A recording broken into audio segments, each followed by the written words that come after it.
नहीं सोचो कि बैकअप बैकअप चलता रहेगा।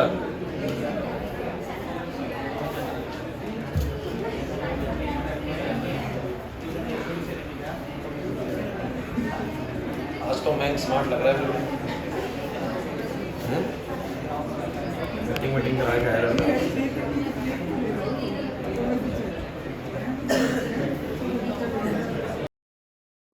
हेलो हेलो, चलिए भाई। भाई ऐसा है, देखो मैं बस शुरू कर रहा हूँ 2 मिनट में सारी चीजें। बस एक फाइनल बात मैं आपको बता देता हूँ। एक तो कल आपकी जो भी लैब क्लास रहेगी, सभी बच्चे भाई लैब क्लास में तो सारे आना, ठीक है, चाहे नए हैं चाहे पुराने हैं। जिन्होंने सीखा हुआ है वो भी आना, जिन्होंने नहीं सीखा हुआ लैब वाला वो भी आना, ठीक है। कुछ ना कुछ तो सीख ही जाओगे उससे। बाकी मैंने लैब का ऑलमोस्ट सब बच्चों को लास्ट 2 क्लासेस में समझाया था कि करना क्या है। रिपीट कर दूंगा 5 मिनट, जब मैं नेक्स्ट क्लास में आपको कल मिलूंगा तो 5 मिनट में इसका रिकैप देके आप लोग फिर शुरू कर देना, ट्राई करना। दूसरी बात, आपको सबको लैब कोट और ग्लव्स कैरी करने, 2 चीजें लेके आनी बस आप लोगों को। एक लैब कोट, ठीक है, लैब कोट ले लो, अगर आपके पास नहीं है तो किसी सीनियर से ले लो, 12th क्लास वाले से, या कोई पास आउट बच्चा हो साइंस से उसके पास होगा लैब कोट जरूर, सो लैब कोट उससे ले लो। बोल रहे हैं कि मेरे पास नहीं है तो झूठ बोल रहा है और देना नहीं चाहता, क्योंकि लैब कोट के बिना उसने प्रैक्टिकल कैसे दिया होगा, फाइनल लैब कोट कंपलसरी होता है, ठीक है। तो लैब कोट तो होता है हर बच्चे के पास। एक तो लैब कोट आपको लेके आना है और एक सर्जिकल ग्लव्स लेके आने हैं। वो केमिस्ट वालों पे मिल जाएंगे सर्जिकल ग्लव्स, आप लोगों को इजीली अवेलेबल होते हैं, किसी भी केमिस्ट वाले से परचेस कर लो। 1 टाइम यूज वाले होते हैं, 10 रुपए के आते हैं, 20 रुपए के आते हैं, ऐसे आते हैं। महंगा है, ठीक कह रहा है। चलो ऐसा है, अब देखो मैं तुम लोगों के साथ चैप्टर नंबर 3 की बात करूंगा। जिन बच्चों ने चैप्टर नंबर 3 यहां पर करा हुआ है और ऑर्बिटल कॉन्सेप्ट करा हुआ है, उनके लिए कोई भी दिक्कत नहीं आने वाली, क्योंकि उन बच्चों ने पिछली चीजें करी हुई हैं। वो सारी बातें मेरे रिलेट कर जाएंगे, उनको क्वेश्चन सारे समझ में आ जाएंगे। आगे आ जाओ विनय, आगे आ जाओ, दिक्कत है तो आगे आ जाओ, कोई दिक्कत नहीं है। यहां से उठा लो चेयर, ये नहीं, वो थोड़ी गंदी चेयर है, वो नहीं मंगवाई, दूसरी तो गंदी हो चुकी धूल मिट्टी में।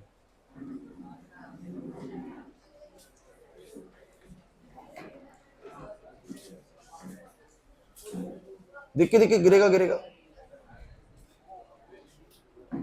अच्छा सुनो, ठीक है, एयर ध्यान दो भाई, बस भाई बच्चों प्लीज अब बातें नहीं करेंगे। और जिन बच्चों को आज की क्लास समझ में ना आए ना, तो बस थोड़ा सा इंतजार करो, बैकअप वगैरह होने के बाद ना वो सब चीजें तुम्हें ये भी रिलेट हो जाएंगी बाद में, ठीक है। वीडियो से कवर कर लेना ये वाली चीज, जितना आए उतना समझो। ज्यादा इसमें अब आपकी कोई वो नहीं है, आपने पिछले वाली चीजें नहीं करी हो तो समझ में आना मुश्किल ही है। तो भाई सुनो भाई, थर्ड चैप्टर के अंदर पेजेस इसके भर चुके हैं। थर्ड चैप्टर के अंदर मैंने तुम लोगों को कुछ कॉन्सेप्ट्स करवाए थे। मैं एक बार कॉन्सेप्ट्स बोर्ड पे लिख रहा हूं और अभी मैं आपको फटाफट फटाफट कुछ इंपॉर्टेंट क्वेश्चंस करवाने वाला हूं, तो थोड़ा ध्यान से सुनना है आप लोगों को। भाई ये third chapter classification of elements start हुआ है। हाँ भाई सुनो, हमें खत्म करना है नेक्स्ट 45 मिनट्स में इसको। तो इसके अंदर शुरुआत इस बात से हुई थी कि जो पीरियोडिक क्लासिफिकेशन है वो हुआ क्यों, है ना। Why do we need to classify elements, याद है एलिमेंट्स को क्लासिफाई क्यों किया, पहली चीज यही समझी थी। और फिर हमने इसकी हिस्ट्री को पढ़ा था, अगर आपको याद आए तो, कि हिस्ट्री ऑफ पीरियोडिक टेबल क्या थी। हालांकि हिस्ट्री ऑफ पीरियोडिक टेबल से आपको कोई बहुत मेजर क्वेश्चन आने वाला है नहीं, लेकिन जो हिस्ट्री है इसकी आप लोगों को पता है काफी बड़ी है। सारा नहीं पढ़ना है आप लोगों को, कौन कौन से ट्रायड्स डॉबरनियर पढ़ना है, सुन लीजिए जो बता रहा हूं वही पढ़ना है, क्योंकि एनसीईआरटी से उसी को कंसिडर करती है। न्यूलैंड्स पढ़ना है, न्यूलैंड्स लॉ ऑफ ऑक्टेव्स, याद है first element resembles property with the 8th element of the table, याद है, पीरियोडिसिटी 7 की थी। अगला वाला कौन सा था बोलो, मैंडलीव्स, जिसने हाइड्राइड्स और ऑक्साइड्स बनाए थे सभी एलिमेंट्स के, और जिनके एक जैसे बने थे उनको एक साथ पुट अप कर दिया था। This is the Mendeleev periodic table, Mendeleev periodic table. And last वाला जो हम आज पढ़ते हैं आज की डेट में, वो क्या था बोलो, मॉडर्न पीरियोडिक टेबल। नहीं आ रहा ना याद कुछ भी, मॉडर्न पीरियोडिक टेबल। अब ऐसा है कि इसके बाद ना मैं अब आप लोगों को, एक तो मैंने कराया था nomenclature, nomenclature of elements having atomic number greater than 100, याद आ रहा है। 100 से बड़े जिनके भी एटॉमिक नंबर है उनका हम नाम कैसे करते हैं, उनका नामकरण कैसे करते हैं, वो मैंने आपको सिखाया था। उसके बाद हम कुछ इंपॉर्टेंट प्रॉपर्टीज भी आ गए थे, याद आ रहा है कुछ प्रॉपर्टीज मैंने आपको इसके अंदर सिखाया था बच्चों। एटॉमिक रेडियस आप लोगों ने सीखा था इसके अंदर, आयनिक रेडियस को आप लोगों ने सीखा था इसके अंदर आयनाइजेशन इंथैल्पी, पता है क्या क्या होती है? आयनाइजेशन इंथैल्पी क्या बताती है? Minimum amount of energy required to remove the loosely bound electron from the atom. मैंने आप लोगों को सिखाया था इसके अंदर इलेक्ट्रॉन गेन इंथैल्पी,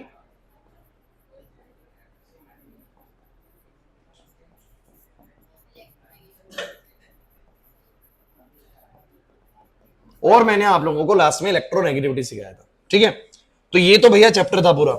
शायद आपको इतना चैप्टर आता होगा, जिन बच्चों ने क्लासेस दी है ना उनको पता है कि ये सारा मैटर है क्या। ज्यादा मुश्किल भी नहीं है, बहुत आसान भी नहीं, ढंग से पढ़ेंगे तो सारा सारा क्लियर हो ही जाएगा।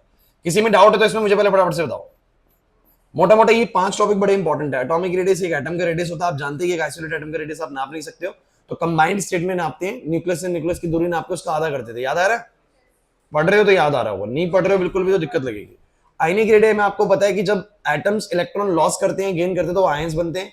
अगर लॉस करते हैं तो कटायन बनते हैं, और कटायंस एटम से बोलो क्या होते हैं? छोटे होते हैं। रीजन आपको बताया था, इलेक्ट्रॉन लॉस करने के बाद अट्रैक्शन बढ़ जाती है न्यूक्लियस से, तो कटायंस का साइज छोटा होता है, अनायंस का साइज क्या होता है? बड़ा होता है। ये सब सिखाया था। आयनाइजेशन एंथैल्पी तक तो मेरे को लगता है बहुत सारे बच्चे आगे थे, तो ये पढ़ा था कि the minimum amount of energy required to remove the loosely bound electron from the atom is called its ionisation enthalpy. मतलब एक सबसे लूजली बाउंड इलेक्ट्रॉन निकालने में जो एनर्जी खर्च होती है उसको बोलते हैं आयनाइजेशन एंथैल्पी। फिर इलेक्ट्रॉन गेन एंथैल्पी ये बताता है कि जब कोई एटम इलेक्ट्रॉन को गेन करता है तो उसको कितनी स्ट्रेंथ से बाउंड करता है। ये क्या बताती है? बोलो, इलेक्ट्रॉन गेन एंथैल्पी। अक्षर याद आ रहा है? जितनी ज्यादा नेगेटिव वैल्यू होती है उतना ज्यादा बोलो क्या करती है? बाउंड करती है। जितनी कम नेगेटिव होती है उतना कम बाउंड करती है। कुछ याद आ रहा है? नहीं आ रहा यार। और नोबल गैसेस की जो इलेक्ट्रॉन गेन एंथैल्पी थी वो प्लस में थी। प्लस के कहने का मतलब ये था कि वो इलेक्ट्रॉन्स को गेन ही नहीं, मतलब बाउंड नहीं करती, गेन इलेक्ट्रॉन को बाउंड नहीं करती, हमें उनको जबरदस्ती डालना पड़ता है उसके अंदर। ठीक है ना? उसके बाद मैंने आपसे डिस्कस किया था इलेक्ट्रोनेगेटिविटी। इलेक्ट्रोनेगेटिविटी का कॉन्सेप्ट था कि जब भी दो एटम्स कोवेलेंट बॉन्ड बनाते हैं शेयरिंग से, जब भी दो एटम्स कोवेलेंट बॉन्ड बनाते हैं इलेक्ट्रॉन्स की शेयरिंग से, तो कोई एक एटम ज्यादा अट्रैक्टिंग टेंडेंसी दिखाता है। ऋषभ अगर गंदी है ना तो यहां से ले लो चेयर, या दूसरे रूम से उठा लो, वहां से कहीं से। अगर ज्यादा साफ है तो बैठ जाओ, बेकार है क्या? ये ले लो यहां से। थोड़ा सा टाइम से आओ, मैं लेट लेता हूं। सो इलेक्ट्रोनेगेटिविटी था, it is a tendency of an atom to attract the shared pair of electron towards itself. यही था जिसकी वजह से एक एटम पार्शियल नेगेटिव होता है, एक एटम क्या होता है? Partial positive. अब देखिए सारा होने के बाद ना फिर भी कुछ कुछ छोटी मोटी चीजें हैं जो क्वेश्चंस के फॉर्मेट में आपको एग्जाम में पूछी जाती है। जैसे कि मैं आपको एक सबसे इंपॉर्टेंट कॉन्सेप्ट सिखाने जा रहा हूं, इसको बोलते हैं half filled and fulfilled stability, half filled and fulfilled electronic configuration,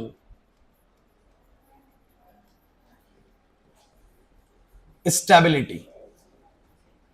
देखिए बहुत ज्यादा क्वेश्चंस आपको मिलने वाले हैं इस कॉन्सेप्ट में, मैं इससे सीधा आपको पहले ये वाला कॉन्सेप्ट करा रहा हूं।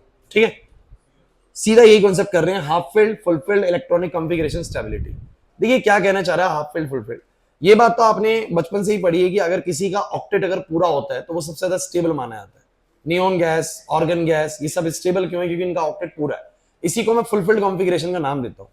बस ये फर्क है कि जिन बच्चों ने 10th तक पढ़ा हुआ उनको सिर्फ इतना पता है कि ऑक्टेट 8-8 करके कुछ चलता है, लेकिन जिन बच्चों ने 11th क्लास के अंदर ऑर्बिटल कॉन्सेप्ट पढ़ लिया उनको पता है कि फुलफिल्ड कॉन्फ़िगरेशन का मतलब ये है कि पी वाले ऑर्बिटल में जब 6 इलेक्ट्रॉन होते तब वो फुलफिल्ड माना जाएगा, एस वाले में 2 होंगे तब फुलफिल्ड माना जाएगा, डी वाले में 10 होंगे तब फुलफिल्ड माना जाएगा।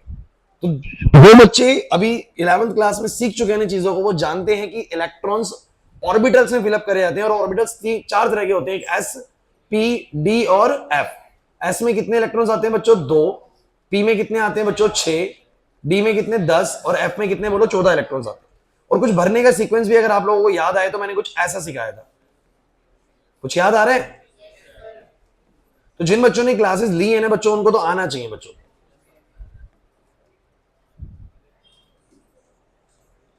थोड़ा सा भाई आज की क्लास मुश्किल रहेगी, मैं बता रहा हूं नहीं बच्चों के लिए, थोड़ा सा इस चीज को आप लोग मैनेज करिएगा, क्योंकि अगर आप लोगों ने पढ़ाई नहीं है ना तो नहीं हो पाएगा। तो जैसा आए बस समझ लो, कल का डे का इंतजार करो, उसके बाद नया चैप्टर स्टार्ट होना ही है इसके अंदर। सो गाइज ये कुछ इलेक्ट्रॉनिक कॉन्फ़िगरेशन का माजरा मैंने आप लोगों को सिखाया था। अब अगर बात करें ना, मैं आपको समझाने की कोशिश करता हूं मैं हाफ फिल्ड फुलफिल्ड की बात क्या कर रहा हूं।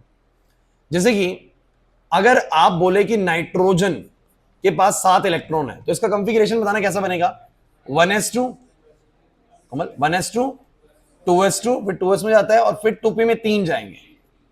फिर मैं अगर यही बात करूं ऑक्सीजन की, तो ऑक्सीजन के पास 8 इलेक्ट्रॉन्स होते हैं, 1s2 2s2 2p4। अच्छा, इसी कंफिगरेशन को ना एक और तरीके से लिखा जाता है, कैसे कि आप मुझे बताओ नाइट्रोजन से पहले कौन सी नोबल गैस आई थी, नाइट्रोजन से पहले एक ही नोबल गैस आई थी, बोलो कौन सी, हीलियम। तो आप चाहो तो यूं भी लिख सकते हो कि 1s2 के कंफिगरेशन तक को मैंने हीलियम लिख दिया, हीलियम के बाद मैंने बोलो क्या लिख दिया, 2s2 2p3, क्योंकि यही वो वैलेंस इलेक्ट्रॉन्स है जो बॉन्डिंग वगैरह में पार्टिसिपेट करेंगे। ऐसा क्यों, क्योंकि बच्चों आप लोग जानते हो कि नाइट्रोजन को बचपन से आप ऐसे ही लिख रहे थे, 7 इलेक्ट्रॉन से आप लोग 2,5 लिखते थे। ये 2 अंदर क्यों रखते थे, बिकॉज 2 इलेक्ट्रॉन्स तक हीलियम है, और हीलियम का कंफिगरेशन अपने आप में बोलो क्या है, स्टेबल है, तो वो तो बॉन्डिंग में पार्टिसिपेट करने वाला है नहीं, जो अदर 5 इलेक्ट्रॉन बॉन्डिंग में पार्टिसिपेट कर सकते हैं। तो आप ऐसे इसको बोलते हैं नोबल गैस कंफिगरेशन, कि कोई नोबल गैस तक लिख दी, उसके बाद क्या ऐसे लिख दिया। समझाऊंगा क्या मतलब है, चिंता मत करिए। अभी यहां पर ऑक्सीजन की बात करो तो ऑक्सीजन को भी ऐसे लिख सकते हो कि हीलियम, और उसके बाद बोलो कितना, 2s2 2p4। सुनते चलिए, नियोन के बाद 10 इलेक्ट्रॉन है, और 10 का मतलब होगा 1s2 2s2 2p6। और भाई जिन बच्चों को आता है उनको तो पता लग रहा है ना क्या कहना चाह रहा हूं। और ये बनेगा बच्चों क्या, हीलियम गैस, और बेसिकली 2s2 2p6। ठीक है, आज ये जो मैं नोबल गैस वाली बात कर रहा हूं, मैं ऐसे कह रहा हूं जैसे मानो सोडियम है, अब सोडियम के बाद 11 इलेक्ट्रॉन है, तो बोलो क्या कंफिगरेशन बनेगा, 1s2 2s2 2p6 3s1। अरे 2p के बाद किसकी बारी आती है, 3s की। तो आप लोग जानते हो कि यहां तक नियोन होती है, यहां तक कौन होती है, तो मैं चाहूं तो इसको ऐसे लिख सकता हूं कि नियोन 3s1, नियोन कि 10 तक तो वैसे स्टेबल है, उसके बाद ये एक वैलेंस इलेक्ट्रॉन है, एक एक्स्ट्रा इलेक्ट्रॉन है। तो जो भी नोबल गैस अब तक आई होती है उस तक को लिख के उसके बाद के सारे इलेक्ट्रॉन्स को मैं लिख देता हूं। क्लियर हुआ, नहीं आया समझ में, संजना आपने करा हुआ ये ऑर्बिटल वाला कांसेप्ट, आपने भी नहीं करा हुआ, कोई दिक्कत नहीं है। तो अभी मुझे तुम ये बताओ, तुम जो बच्चों ने ऑर्बिटल वाला कांसेप्ट करा हुआ उनको तो ज्यादा दिक्कत इसमें नहीं आ रही होगी। अब आप लोग मुझे एक बात बताओ, ऊपर दिए हुए 3 कॉन्फ़िगरेशन में से कौन से कॉन्फ़िगरेशन का जो आउटर फील्ड ऑर्बिटल है वो फुलफिल्ड है, फुलफिल्ड है। नियोन का कैसे पता लगा, बिकॉज पी में कितने इलेक्ट्रॉन्स आते हैं, 6, और इसका बोलो क्या हो गया बच्चों, फुलफिल्ड हो गया। ये बोलो क्या हो गया। अच्छा ये बताओ किसका हाफ फील्ड है, किसका हाफ फील्ड है, नाइट्रोजन का P3 हाफ फील्ड। अच्छा किसका पार्शियली फील्ड है, ऑक्सीजन का पार्शियली फील्ड, ना पूरी तरीके से हाफ फील्ड ना पूरी तरीके से फुल फील्ड। तो कहा गया कि हमारे जो एटम्स हैं जब जब उनका आउटर इलेक्ट्रॉनिक कॉन्फ़िगरेशन फुलफिल्ड होगा ना तो वो सबसे ज्यादा स्टेबल कॉन्फ़िगरेशन माना जाता है। मतलब उसका जो स्ट्रक्चर है, उसका जो अरेंजमेंट है वो सबसे स्टेबल है। उससे इलेक्ट्रॉन को निकालना या उसमें इलेक्ट्रॉन को डालना दोनों ही मुश्किल है, ना तो वो इलेक्ट्रॉन को लॉस करना चाहेगा ना वो इलेक्ट्रॉन को गेन। कह सकते हैं कि सबसे स्टेबल कॉन्फ़िगरेशंस कौन से कॉन्फ़िगरेशंस होते हैं, बोलो फुलफिल्ड कॉन्फ़िगरेशंस। कौन से बोलो, fulfilled configurations are the most stable configurations. Guys ध्यान रखना। इसके बाद जो दूसरे नंबर पे जो कॉन्फ़िगरेशंस होते हैं जो इसके बाद स्टेबल होते हैं वो कौन से होते हैं, बोलो हाफ फील्ड कॉन्फ़िगरेशंस ज्यादा स्टेबल होते हैं, हाफ फील्ड कॉन्फ़िगरेशन। और उसके बाद बच्चों कौन से होते हैं, बोलो पार्शियली फील्ड कॉन्फ़िगरेशंस। बताऊंगा इसका क्या मतलब, बस सुनते चलो। और इसका थोड़ा सा रीजन क्या है ना, रीजन पे तो हालांकि जाना नहीं है हमें, क्योंकि रीजन की तो बात एनसीईआरटी खुद नहीं करती है आप लोगों से, लेकिन फिर भी अगर थोड़ा सा आप सुनना चाहें तो ये रीजन है कि फुलफिल्ड के अंदर ना 2p में मान लो तीनों भरे हुए हैं, 1 2 3 4 5 6। तो कुछ मैंने आप लोगों को बताया था, ये जो ऐसे सीधा और उल्टा बनाया गया है ये इलेक्ट्रॉन की स्पिन होती है, एक क्लॉकवाइज स्पिन और एक एंटी क्लॉकवाइज स्पिन। तो ये दोनों एक दूसरे की मैग्नेटिक जो मूवमेंट होती है ना उसको कैंसिल आउट कर देते हैं, थोड़ी स्टेबिलिटी आती है। वो ज्यादा उसको रिलेट करने की जरूरत नहीं, वो अभी जानने की भी जरूरत नहीं है, बस आप ये समझिए कि जब ऐसे जोड़े बन जाते तो स्टेबिलिटी थोड़ी सी ज्यादा आती है। या फिर बोलो कैसा रहे, बोलो सब में सिंगल सिंगल रहे।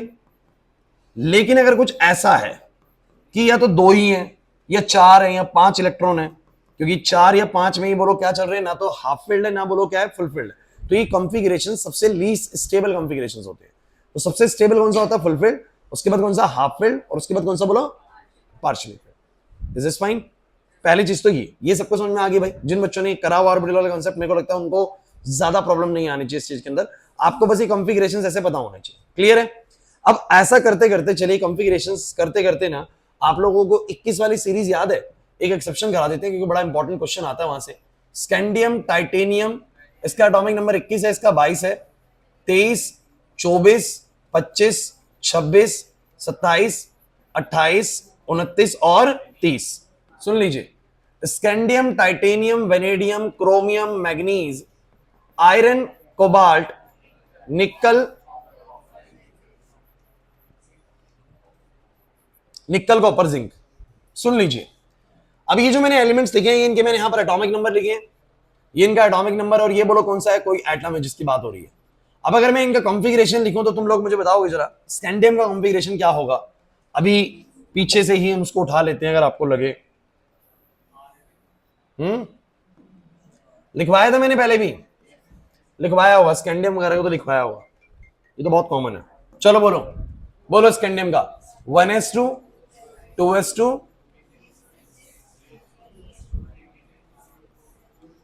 4s2, 20 हो गए, देखो 20 हो गए, काउंट कर लो, 10 और 10 20 हो गए।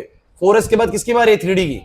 याद है पहली बार 3d भरना शुरू होता है स्कैंडियम से, तो this is 3d1, this is 3d1।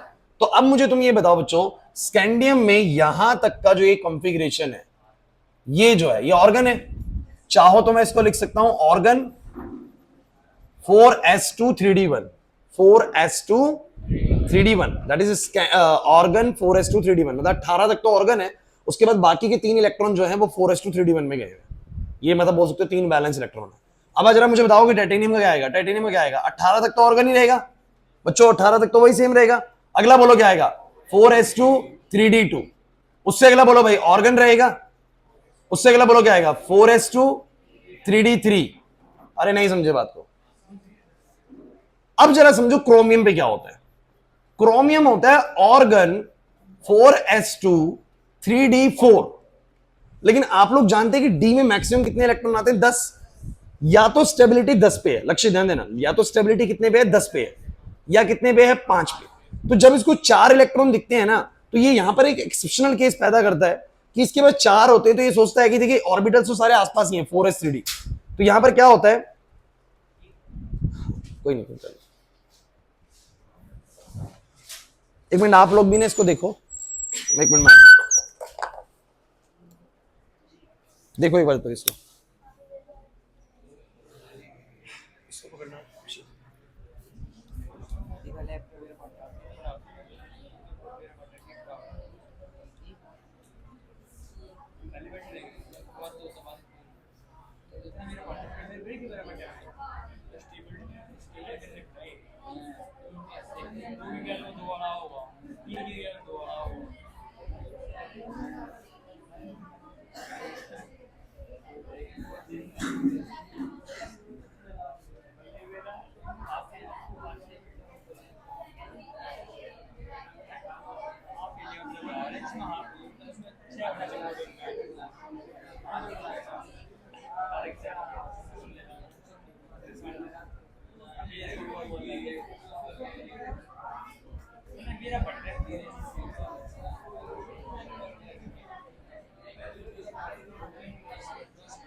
Class एक बार बोर्ड पे देखिए भाई, देखिए जो जो बातें मैं बता रहा हूँ ये बहुत जरूरी है। रिलेट आप लोग कुछ ही बच्चे कर पा रहे हो जिनको आता है। सो भैया बात ऐसी है, अरे क्लास प्लीज। तो क्रोमियम के पास आउटर में 3D में कितने इलेक्ट्रॉन है, बोलो 4। लेकिन ये अपने 5 कैसे करता है देखना जरा। ये 4s से ना एक इलेक्ट्रॉन ले लेता है स्टेबिलिटी पाने के लिए। अभी बस ऐसे समझो, ये करता है 4s से एक इलेक्ट्रॉन ले लेता है ताकि ज्यादा एक्स्ट्रा स्टेबिलिटी आ जाए। क्या तुम्हें पता है कि पहले 4s में इलेक्ट्रॉन क्यों जाता है? जिन बच्चों ने पढ़ा हुआ ऑर्बिटल कांसेप्ट में उन्होंने एक और बात पढ़ी थी। जो बच्चे पूरा चैप्टर करके बैठे उनको ये भी बताया गया था 4s में इसलिए जाता है कि 4s कहीं ना कहीं ज्यादा स्टेबल ऑर्बिटल होता है एज कंपेयर टू 3D। याद करो, मैं n+l का रूल करवाया था कुछ तुम लोगों को, याद आ रहा है? तो 4s में जाता है। लेकिन कहते हैं कि अगर 3D 4 की बजाय, बच्चों ध्यान दो, 3D 4 की बजाय, पूरा ध्यान दो, 3D 4 की बजाय अगर 3D 5 का कॉन्फ़िगरेशन अटेन हो जाए ना, तो वो कहते हैं कि वो सबसे ज्यादा स्टेबल हो जाता है। तो हम ये कहेंगे बच्चों, अरे भाई ये डिस्कशन मत करो, वो कुछ ड्रिलिंग हो रही है, बोर्ड लग रहा है वहां पर, आप यहाँ देखो। 4s में 2 थे, 3D में 4 थे। बट बताओ 3D 4 ज्यादा स्टेबल है, 3D 5 ज्यादा स्टेबल है? 3D 5। तो वो 4s से एक इलेक्ट्रॉन ले लेता है और कहते हैं कि क्या होता है इसके बाद, नहीं मक्खी बैठी हुई आज बहुत जरूरी। 4s में एक इलेक्ट्रॉन आ जाएगा और 3D में कितने आ जाएंगे बोलो? एंड ये एक एक्सेप्शनल केस तैयार हो जाता है। तो यहाँ पर हम स्टार लगा देंगे कि 24वें नंबर पर एक ऐसा एलिमेंट है जिसका जो इलेक्ट्रॉनिक कॉन्फ़िगरेशन है वो थोड़ा अलग है। क्लियर हुआ कि नहीं हुआ? नहीं आया समझ। एक तो क्वेश्चन आएगा भाई क्रोमियम का, सुन लो एग्जाम के अंदर आप लोगों को ये क्वेश्चन आएगा कि आप लोगों को क्रोमियम एटॉमिक नंबर 24 का इलेक्ट्रॉनिक कॉन्फ़िगरेशन लिख के दिखाना है। आपको ध्यान रखना है कि उसमें 3D 5 बनाना है भाई, 3D 4 नहीं बनाना। लिखोगे तो आएगा 4s/3D 4, लेकिन एक इलेक्ट्रॉन उसका देना है 3D 5। अच्छा बताओ आगे क्या आएगा इसका, बताओ 18। बोलो 18 के बाद 2 4s में कितने हो गए? 20। और 20 के बाद 5 यहाँ पर, बोलो क्या हो गया? 3D 5। इसमें कुछ छेड़ने की जरूरत नहीं, ऑलरेडी स्टेबल है। इसके बाद बताओ बोलो कितना आएगा? Organ 4s/3D 6। ये बोलो ऑर्गन 4s/3D 7। ये बोलो ऑर्गन। अब चलो एक और बताओ, क्या बच्चों यहाँ पर भी एक्सेप्शन बन सकती है? बोलो 4s/3D 9, क्योंकि आप लोग जानते हैं कि 10 सबसे ज्यादा स्टेबल होगा, 3D 10 ज्यादा स्टेबल होगा। तो ये 4s का एक इलेक्ट्रॉन वहां चला जाएगा ताकि ज्यादा स्टेबिलिटी आ जाए। तो ज्यादा स्टेबिलिटी लाने के लिए ही ऐसा होता है कि ये 3D 10 बन जाता है और ये भी एक एक्सेप्शन बन जाता है। इसलिए एक कॉपर और एक क्रोमियम, ये 2 क्वेश्चन आप लोगों के बड़े फेमस है भाई। आपसे एक 24 नंबर का एटॉमिक नंबर और एक 29 नंबर का एटॉमिक नंबर का आपसे क्वेश्चन पूछा जाएगा उसका इलेक्ट्रॉनिक कॉन्फ़िगरेशन का। वहां आपको एक्सेप्शन मिलने वाली है कि एक्स्ट्रा स्टेबिलिटी पाने के लिए ना 3D के जो ऑर्बिटल्स होते हैं वो एक इलेक्ट्रॉन 4s से ले लेते हैं और अपने आप को 3D 4 से क्या बना लेते हैं? 3D 5। और 3D 9 से क्या बना लेते हैं? 3D 10। क्लियर हुआ कि नहीं हुआ? ये पहले आपसे डिस्कस नहीं करा हुआ, लेकिन अब आपको आना चाहिए कुछ। सो ये बोलेंगे ऑर्गन, और बोलो क्या इसका तो वैसे भी होना था 4s/3D 10। ये 4s/3D 9 तो ऊपर वाले का था, नीचे वाले का 4s/3D 10। तो ये 2 एक्सेप्शंस आपको सबको समझ में आ गए? क्लियर है? अब मैं आप लोगों को मेन क्वेश्चन में लेके आता हूं जो सबसे फेमस क्वेश्चन है इस चैप्टर से, जो सबसे ज्यादा आएंगे आप लोगों को। वो क्वेश्चन सुनिए, आ जाओ। क्वेश्चन ये है, क्या बच्चों तुम लोग जानते हो कि पीरियोडिक टेबल के अंदर जैसे कि कार्बन है, नाइट्रोजन है, ऑक्सीजन है, फ्लोरीन है, नियोन है। इससे पहले भी अगर मैं बात करूं तो बोरोन है, बेरिलियम है, ठीक है ना, लिथियम है, ऐसे करके सीरीज है। क्या तुम जानते हो कि लेफ्ट से राइट जाते हुए, कितने बच्चे जानते हैं कि लेफ्ट से राइट जाते हुए आयनाइजेशन एंथैल्पी बढ़ेगी या घटेगी? बस ये बताओ मुझे। लेफ्ट से राइट जा रहे हैं, सोच समझ के जवाब देना, आयनाइजेशन एंथैल्पी बढ़ेगी या घटेगी? ये लगभग सबको आना चाहिए, बच्चे आ गए जब तक। क्या होती है ionisation enthalpy? The energy required to remove the loosely bound electron. तो जितना मैं राइट में जाऊंगा इलेक्ट्रॉन निकालना मुश्किल हो जाएगा या आसान हो जाएगा? मुश्किल हो जाएगा, बिकॉज आपको पता है कि यहाँ से मेटल कैरेक्टर वहां पर क्या बन जाता है, नॉन मेटल है, तो इलेक्ट्रॉन निकालना डिफिकल्ट हो जाता है, मतलब कि आयनाइजेशन एंथैल्पी क्या हो जाती है, बढ़ जाती है। आप लोग भी सीख सकते हो, नहीं गिराओ। लेफ्ट से राइट जाते हुए आयनाइजेशन एंथैल्पी क्या होती है, इंक्रीज होती है। क्या होती है bro? Increase. But actual trend में आपको दिखाता हूं कि एक्चुअल ट्रेंड क्या होता है। एक बार कोई बच्चा एनसीईआरटी बुक दिखाओ मुझे, एक क्वेश्चन लिखता हूं पूरा प्रॉपर, और आप देखना जरा कि क्या मैंने लिखा है और उसका आंसर कैसे बनेगा।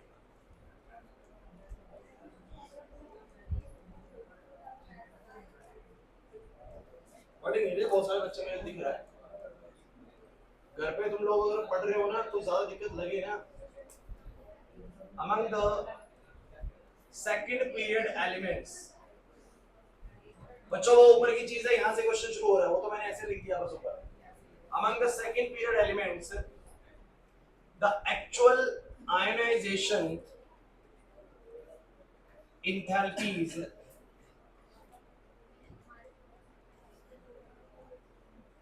are in the order। चलो भाई देखते हैं कितने बच्चे इसको कैच कर पाएंगे।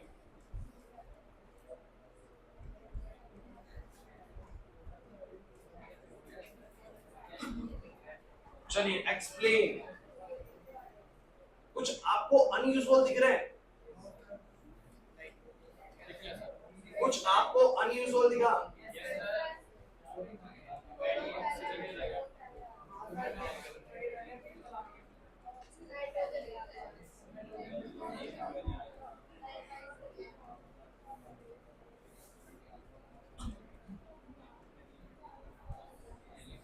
जरा मुझे एक बात बताओ, जब ये ट्रेंड हम पढ़ चुके हैं कि लेफ्ट से राइट जाते हुए, बच्चों एक ट्रेंड हमने पढ़ लिया है कि लेफ्ट से राइट जाते हुए इलेक्ट्रॉन्स की पकड़ न्यूक्लियस से बढ़ जाती है। ये हमने पढ़ा था बच्चों, लेफ्ट से राइट जाते हुए मेटालिक से नॉन मेटालिक इलेक्ट्रॉन जाता है और इलेक्ट्रॉन्स की पकड़ बढ़ जाती है।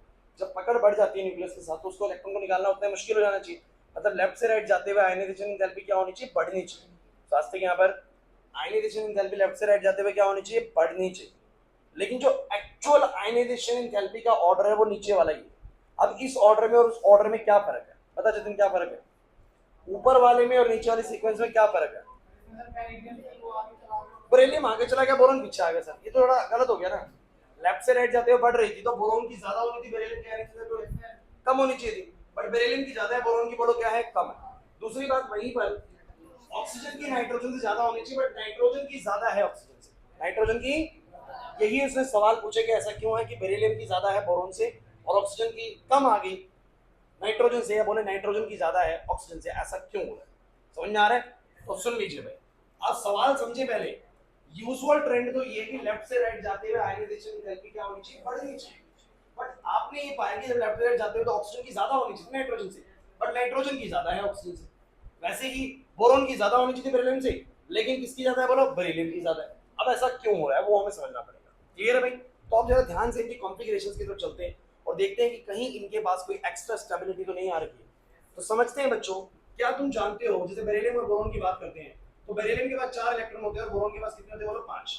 जिन बच्चों का इलेक्ट्रॉनिक कॉन्फ़िगरेशन आता है वो जानते हैं बच्चों कि 4 इलेक्ट्रॉन का कॉन्फ़िगरेशन बोलो क्या बनेगा, बोलो जरा 1s2 2s2, और इसका बोलो क्या बनेगा 1s2 2s2 2p1।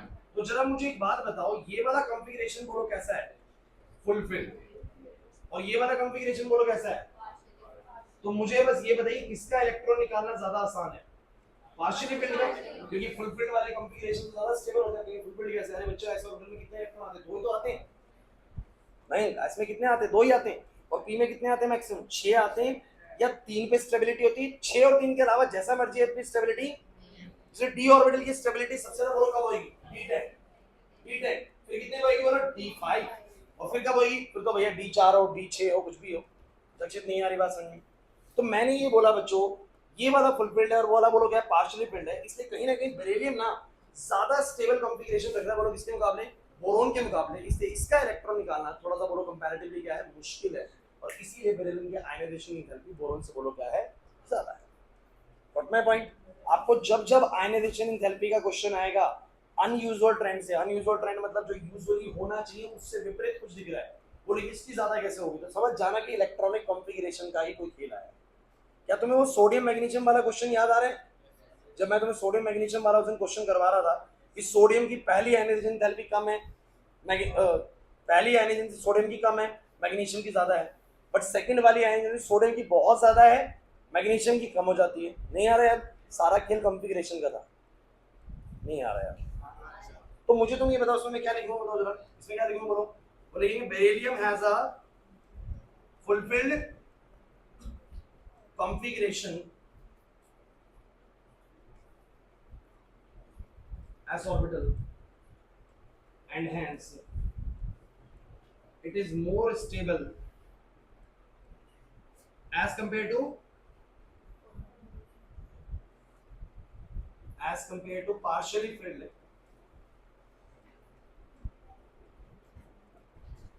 2p1 orbital of boron and hence its ionization enthalpy, hence beryllium has a higher ionization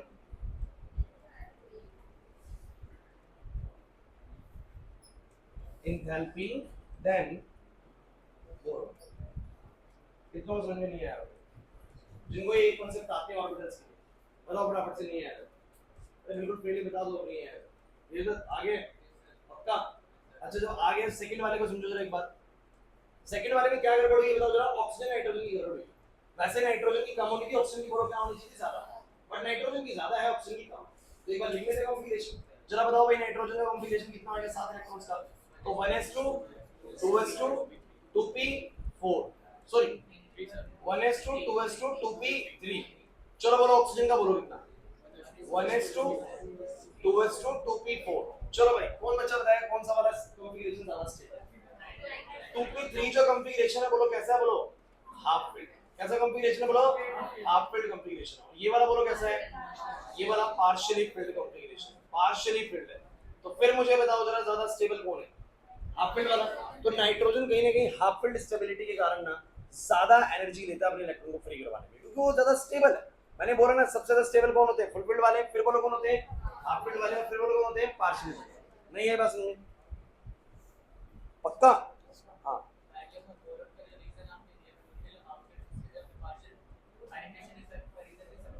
नहीं, पेनिट्रेशन यहाँ पर नहीं डालते हैं।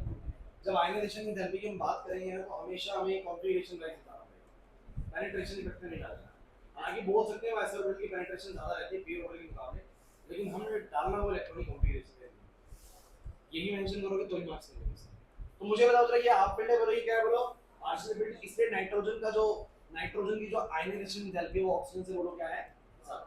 अच्छा एक बात और, कुछ बच्चे कहेंगे सर इसका हाफ फिल्ड है, फ्लोरीन का भी तो सर पार्शियल फिल्ड, फ्लोरीन का भी तो सर पार्शियल फिल्ड है। सुन लीजिए, आपके मन में कुछ क्वेश्चंस पता नहीं आते हैं कि नहीं आते। 2p5 है सर, ये क्यों फिर ज्यादा स्टेबल रहेगा। देखिए उसको मात्र एक इलेक्ट्रॉन चाहिए स्टेबिलिटी पाने के लिए, समझ रहे हैं बात को। वो अपने इलेक्ट्रॉन को इतनी आसानी से फ्री करने वाला नहीं है। कहीं ना कहीं जो ये फेरबदल आता है ना वो किसी एक ही एलिमेंट के साथ आता है। देखो आप ये कहो कि नाइट्रोजन ऑक्सीजन और फ्लोरीन में, भैया फ्लोरीन तो बहुत आगे है, कहीं ना कहीं उसका जो स्ट्रेंथ अपने इलेक्ट्रॉन को पकड़ने का वो काफी ज्यादा होगा नाइट्रोजन से। लेकिन ऑक्सीजन नाइट्रोजन का बोल सकती है ऑक्सीजन का ज्यादा होना चाहिए था, बट नाइट्रोजन के पास हाफ फिल्ड स्टेबिलिटी आने की वजह से वो कहीं ना कहीं ज्यादा स्टेबल कॉन्फ़िगरेशन देता है ऑक्सीजन के मुकाबले, और इसलिए उसका इलेक्ट्रॉन निकालना पड़ता है, वो क्या होता है, मुश्किल होता है। और यही है केमिस्ट्री की एक्सेप्शंस। बच्चों यहीं पर केमिस्ट्री थोड़ा सा डिफिकल्ट हो जाएगी। क्यों हो जाएगी, क्योंकि आपने ट्रेंड क्या याद करा, लेफ्ट से राइट जाते हुए आयनाइजेशन एंथैल्पी क्या होता है, बढ़ता है। तो लेफ्ट और राइट हमने याद कर लिया, बढ़ता है तो बढ़ना चाहिए ना भाई, लेकिन बीच बीच में क्या आ रहा है, बोलो एक्सेप्शन आ रहा है कि भैया बढ़ता तो है लेकिन नाइट्रोजन का ऑक्सीजन ज्यादा होता है और बेरिलियम का बोरोन से। तो ये आपको ना क्वेश्चन वो खुद पूछेगा, आपको बताना कुछ नहीं, बोलेगा why nitrogen is a higher energy than oxygen. तो आप कॉन्फ़िगरेशन लिखेंगे, कहेंगे उसका हाफ फील्ड है, उसका वैसा है, भैया हो गया। क्लियर हुआ कि नहीं हुआ। तो एक तो आयनाइजेशन एनर्जी का एक क्वेश्चन बहुत फेमस है, आपके एग्जाम में देखने को मिले। एक और मैं क्वेश्चन आपको लेके चलता हूं, बड़ा इंपॉर्टेंट क्वेश्चन। चलो एक और सुनो, देखो पढ़ा हुआ होना चाहिए बच्चों चैप्टर, अगर चैप्टर नहीं पढ़ा हुआ ना तो आपको क्लास मुश्किल लगेगी आज की। अगला क्वेश्चन ये है, why chlorine has a higher negative value of electron gain enthalpy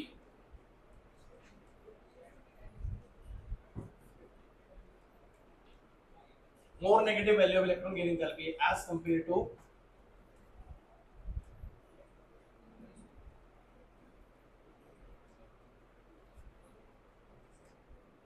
अब भाई इस क्वेश्चन को लिख लो तुम,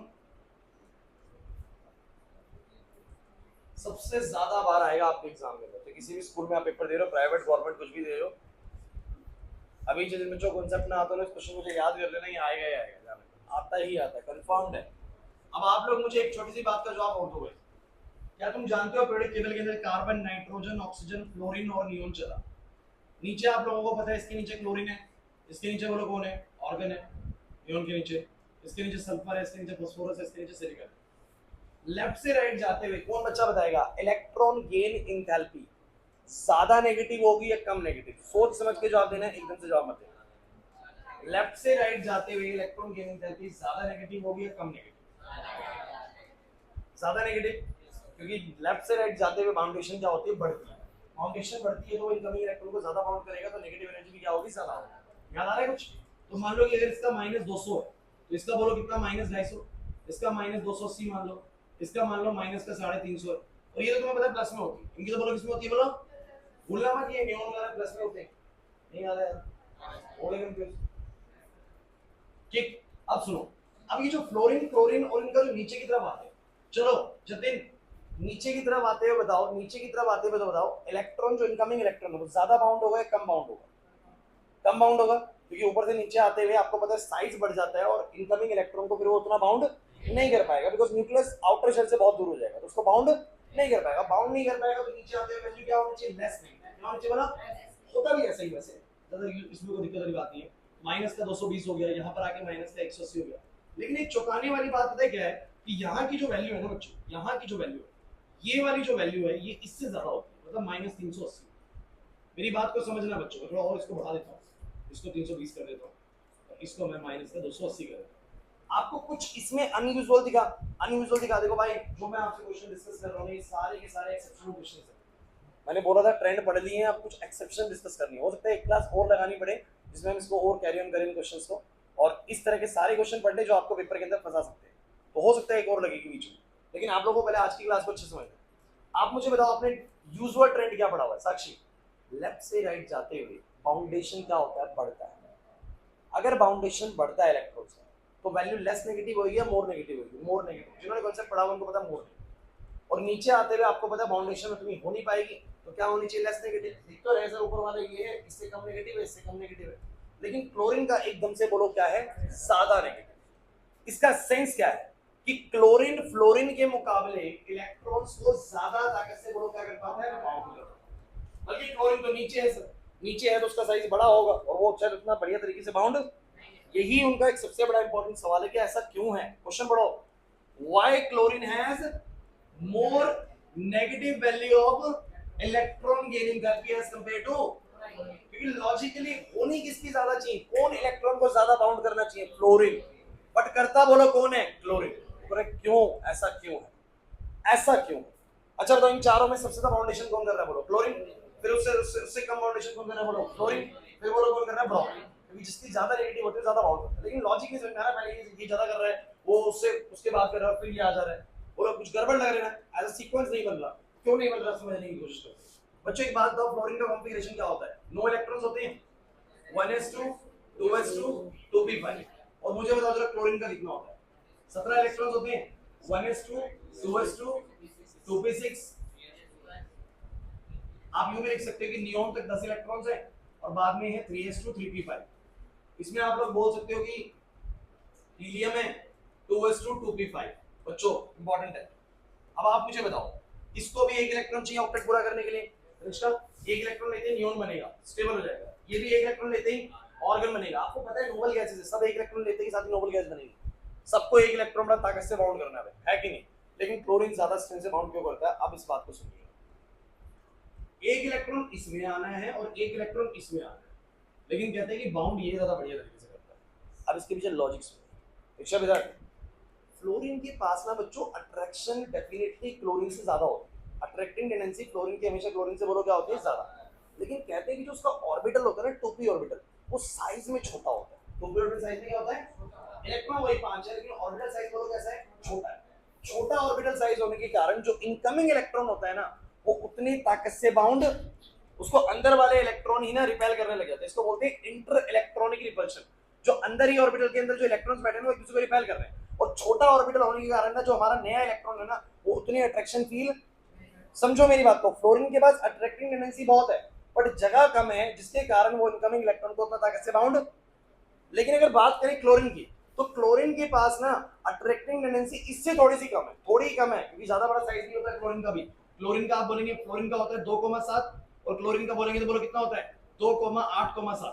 तो इसके पास क्या होता है अट्रैक्टिंग टेंडेंसी थोड़ी सी कम होगी फ्लोरीन से, बट जगह इसके पास बोलो क्या होती है थोड़ी बड़ी होती है। इसके पास ऑर्बिटल होता है 3p ऑर्बिटल। कौन सा ऑर्बिटल होता है बोलो फ्रेंड्स, यहाँ पर इसके पास ऑर्बिटल होता है 3p ऑर्बिटल। तो इसके पास रखने के लिए जगह ज्यादा बढ़िया होती है, इस कारण से कहते हैं ज्यादा बड़ा लार्जर ऑर्बिटल होता है। इस कारण से जो इलेक्ट्रॉन को इनकमिंग इलेक्ट्रॉन को बाउंड कर पाता है, ज्यादा स्ट्रेंथ से कौन कर पाता है बोलो क्लोरीन। लेकिन अब आप कहेंगे सर फिर तो ब्रोमीन के अंदर तो सर 4p ऑर्बिटल आएगा। सवाल आया दिमाग में इसी के, सर इसमें 3p है, इसमें 2p, इसमें 3p, तो अगले में 4p आएगा, 4p तो और बड़ा होगा, फिर तो और ताकत से बाउंड करना चाहिए। कहते हैं ब्रोमीन के पास जगह होती है बट अट्रैक्टिंग टेंडेंसी बहुत अच्छी, समझो समझो समझो क्या हो रहा है। फ्लोरीन के पास अट्रैक्टिंग टेंडेंसी है, जगह नहीं, जगह नहीं, इससे बाउंड नहीं कर पा रहा। मैं चाहता तो हूँ कि मेहमान आए लेकिन घर में जगह नहीं। जैसे हो रहा था कि बैच के अंदर आप लोग सब बच्चे बैठे थे, चाहता हूँ बच्चा कोई आ जाए लेकिन जगह नहीं। समझो मेरी बात को, तो क्या हो रहा है बोलो अट्रैक्टिंग टेंडेंसी है बट उसको बाउंड नहीं कर पा रहे। क्लियर हो रहा है कि नहीं हो रहा, समझो। अब क्लोरीन वाला सिस्टम हो चुका। क्लोरीन वाला सिस्टम क्या, अट्रैक्टिंग टेंडेंसी भी है, समझ रहे बात को, और जगह भी है, तो बाउंडेशन बोलो क्या होगी। अब ब्रोमीन का सीन ही गलत है, ब्रोमीन के पास जगह बहुत है, 4p ऑर्बिटल है, बट अट्रैक्टिंग टेंडेंसी खत्म हो चुकी है बिकॉज साइज बहुत बड़ा हो चुका है। तो सबसे ज्यादा बढ़िया बाउंड कौन करता है बोलो क्लोरीन करता है, उसके बाद कौन करता है बोलो फ्लोरीन करता है। नहीं आया ना समझ में, यही इनका सबसे इंपॉर्टेंट सवाल बनने वाला है। आने नहीं आया समझ में तो आप क्या बोलेंगे, जो इसका एक्सप्लेनेशन कैसे दोगे बोलो। आप बोलोगे due to smaller 2p orbital in fluorine the incoming electron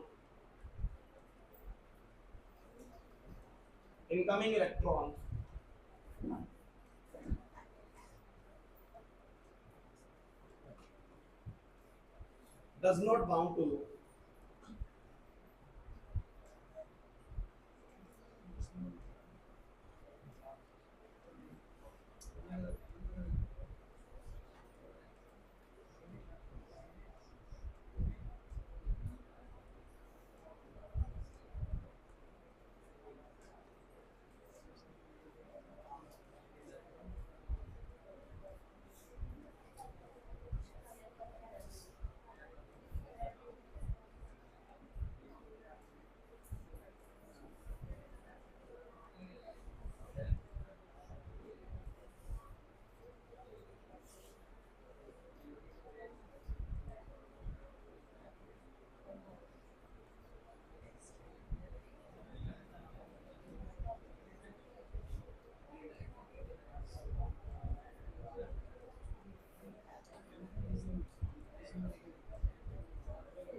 बच्चों एक बार पढ़ो, इसका आंसर पढ़ो, जल्दी पढ़ो, समय नहीं है हमारे पास, जल्दी पढ़े भाई। क्वेश्चन पढ़ो, क्वेश्चन का फिर आंसर पढ़ो, क्लास जल्दी देखिए भाई।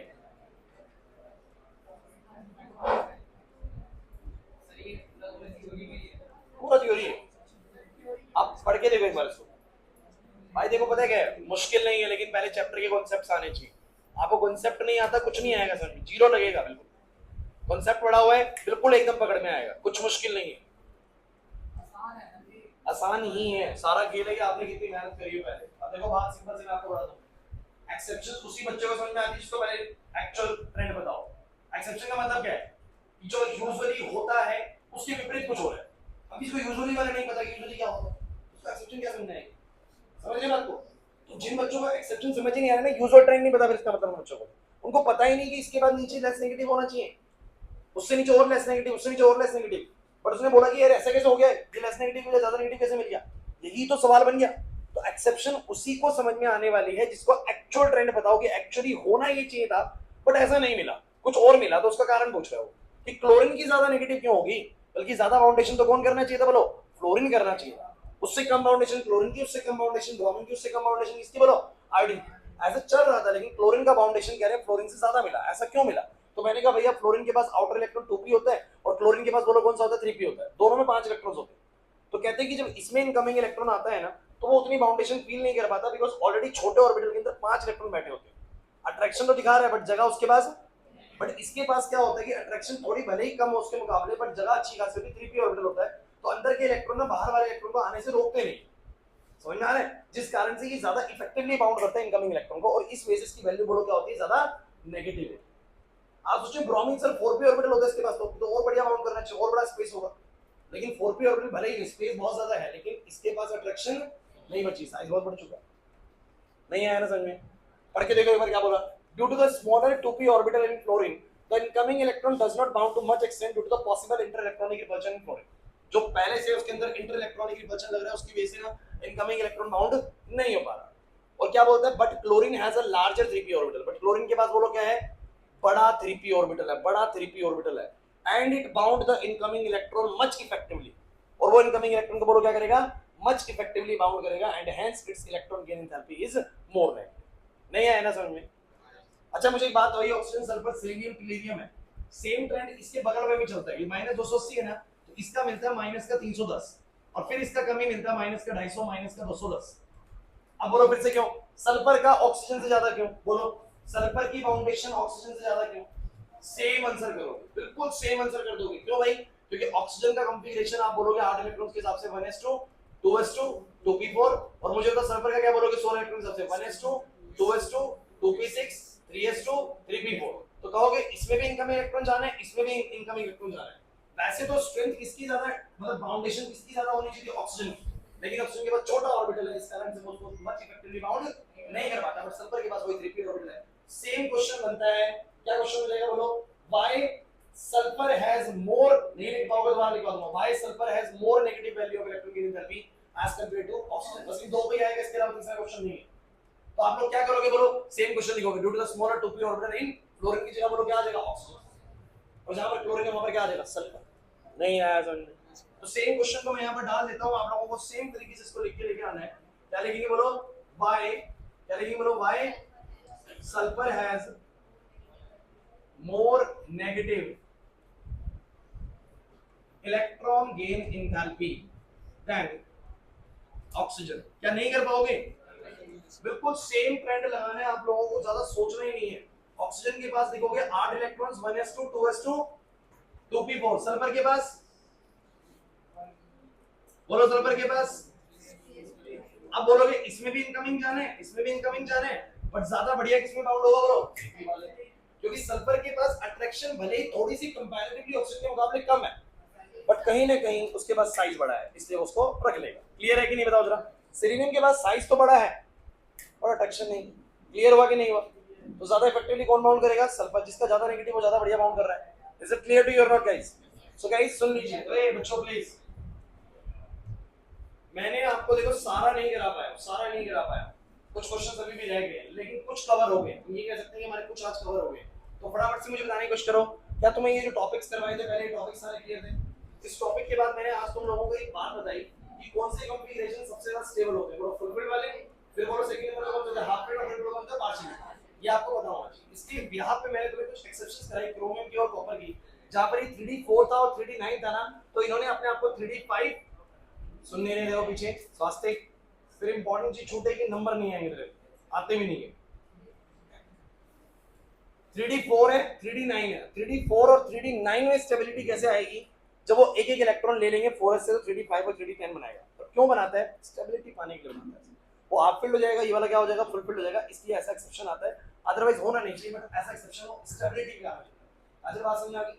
जो बातें बता रहा हूं एक्सेप्शन वाली चीजें आप याद कर लीजिए। मैं बोल रहा हूं पूरे चैप्टर में समझा है ना, 1 से 2 क्लास ऐसी कराऊंगा जिसमें मैं क्वेश्चंस कराऊंगा इस तरह के, आपको याद करने को पड़ेगा। पेपर में एक सिंगल क्वेश्चन नहीं बचेगा आप लोगों को, जैसा बता रहा हूं लोग वैसा पढ़ के जाना, यही बनते यही क्वेश्चन निकालते हैं टीचर्स। उसके बाद क्या करना है, उसके बाद ये मैंने आपको बताया कि यूज और ट्रेंड से कैसे चला गया, वो क्लियर हो गया। हाफ फील्ड फुल फील्ड वाली बात आ गई, क्लियर होता है कि नहीं होता? इसके बाद तुम लोगों को ये इलेक्ट्रॉन गेन थ्योरी वाला क्वेश्चन क्लियर हो गया, समझ में आ गया बच्चों? श्योर? तो मैं इसकी पीडीएफ आप लोगों को भेज रहा हूं, इतना आप लोग पढ़ लेना। एक क्लास और इसकी लगाएंगे भी, उसके बाद ये चैप्टर पूरी तरीके से खत्म होगा। कल की क्लासेस क्या रहेंगी, सब बच्चे ग्रुप में ऐड है। मैं कल की क्लास का थोड़ी देर में मैसेज डालूंगा, सबको उसी हिसाब से आना है, ठीक है। कल छुट्टी नहीं करनी, लेकिन ध्यान रखना, क्यों?